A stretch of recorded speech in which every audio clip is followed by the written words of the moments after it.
They gave me the transit incursion archive on my third day at Marginal Watch Station. Aravel Keth, the senior watch officer, set the data crystal on the console beside my intake terminal and told me it was standard orientation work.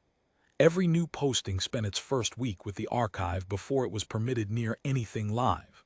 Read it, log a summary of your findings, file the summary with the station record.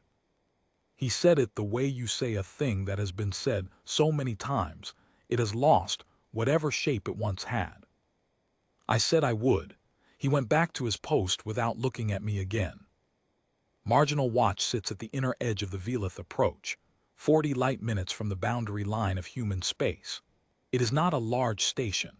11 crew on any given rotation, most of them long posted, most of them quiet in the particular way of people who have decided that the things they have seen do not need to be discussed. I had come from the academy at Seth Vorel 11 days before, assigned to the Survey Authority's Border Monitoring Division as a junior archivist-cadet. I was 22 years old, and I thought I understood what the Velith approach was.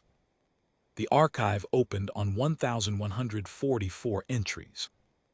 I noted the number and began reading from the beginning. The first entry was dated 430 years ago, long before the Galactic Survey Authority had a presence in this sector, long before the Velith approach carried any official designation at all. The format was identical to the entries at the end: fleet designation, point of origin, crossing timestamp, final contact timestamp, contact duration in seconds. Then a single-line notes field that in almost every entry read the same way: no debris signature, no distress transmission, no return.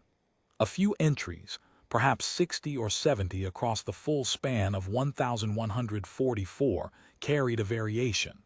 A ship had turned back before the line. A probe had been sent first and retrieved. A delegation had crossed and returned, marked in the notes field simply as returned intact, and in those cases only. A second line appeared beneath the standard record, short and without elaboration. See Associated Deposition, sealed. I read for 6 hours without stopping. At the end of the 6th hour, I sat with my hands in my lap and looked at the closed data crystal and did not immediately do anything.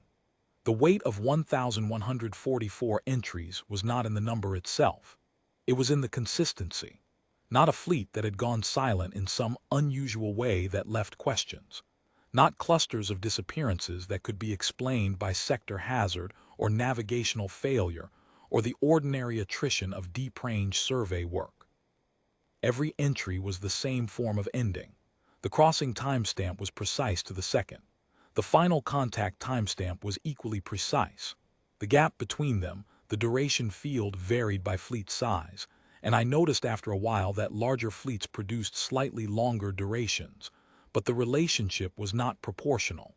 It was something closer to indifferent. The time it took was the time it took, and whatever determined that figure had not been in a hurry and had not been pressed. I opened a query to the station's intake buffer to verify the archive's origin. I wanted to confirm the data crystal had been compiled from the Survey Authority's own sector records, as I assumed it had been, which would let me reconcile the pre-authority entries as absorbed from older regional council ledgers when the authority took over sector management in this approach. The query returned without an answer I expected. The Transit Incursion Archive had not been compiled by the Survey Authority.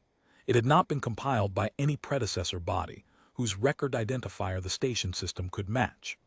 The intake buffer showed a series of packet receipts, 31 of them over the station's 41-year operational history, each arriving at irregular intervals, each depositing an updated version of the same archive file, each originating from a transmission source the station's communications array had logged as unresolved.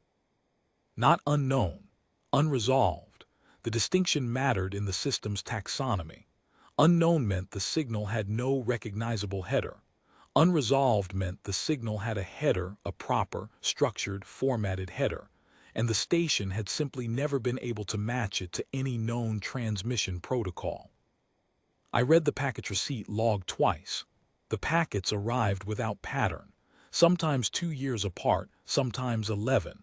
The last one had arrived 7 months before I posted to the station. The one before that had arrived 19 months earlier. The update between them contained 4 new entries. I went to find HFY. He was at the deep scan console on the station's upper deck, running a routine sweep of the approach. He did not turn around when I came in. I told him what I had found. I used precise language because I had been trained to, and because I was not yet sure what imprecise language would do to the thing I was holding in my mind. He let me finish. Then he was quiet for a moment in the way that the long-posted crew on this station are quiet. Not the quiet of someone searching for words, but the quiet of someone deciding how many of them to give you. He said yes. He said that every station along the Velith approach received the same archive, on roughly the same schedule, with roughly the same updates. He said that when he had been a junior archivist cadet himself, 29 years ago, he had filed an anomaly report about the unresolved transmission source. His station commander at the time had closed the report and reclassified the archive in the station's housekeeping records under a line item that read, in full, periodic maintenance receipt from Sector Interior. He said the line item had been there since long before his posting, and that he had no information about when the reclassification had first been made or who had authorized it. I asked him if anyone had tried to trace the transmission source. He said yes, 3 times that he knew of. Survey Authority signals teams, properly equipped. They had run triangulation from multiple approach stations simultaneously, which was the standard method for resolving an unidentified deep sector source. Each time, the triangulation had returned a clean fix on a point well inside the boundary line of human space. He said the signals teams had filed their findings. The findings had been reviewed, and the review had concluded that no further action would be taken. He said this without irony, which I think was more informative than irony would have been.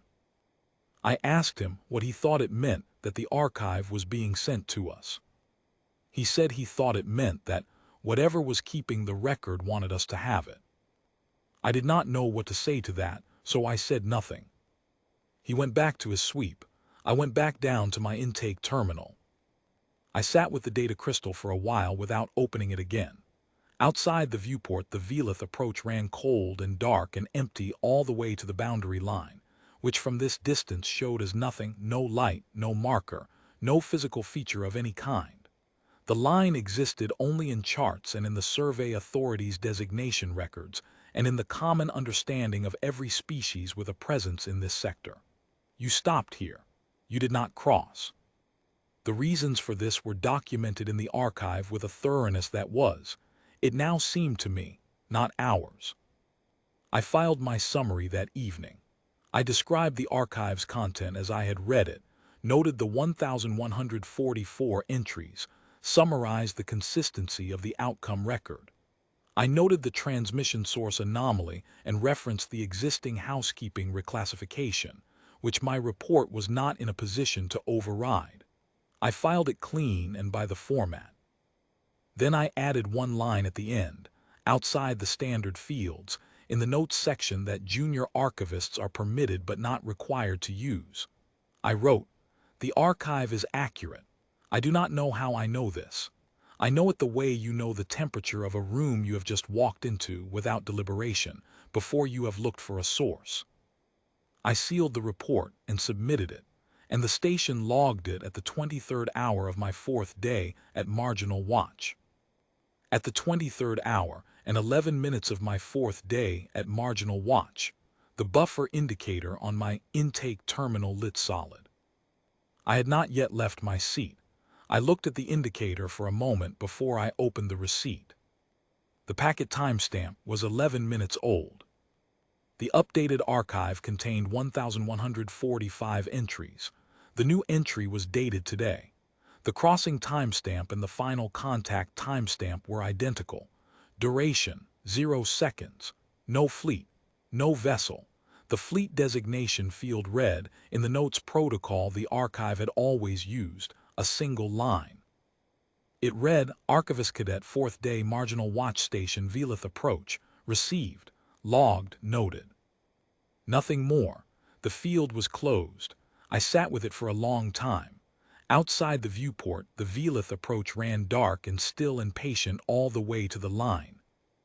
Nothing had moved, nothing had needed to.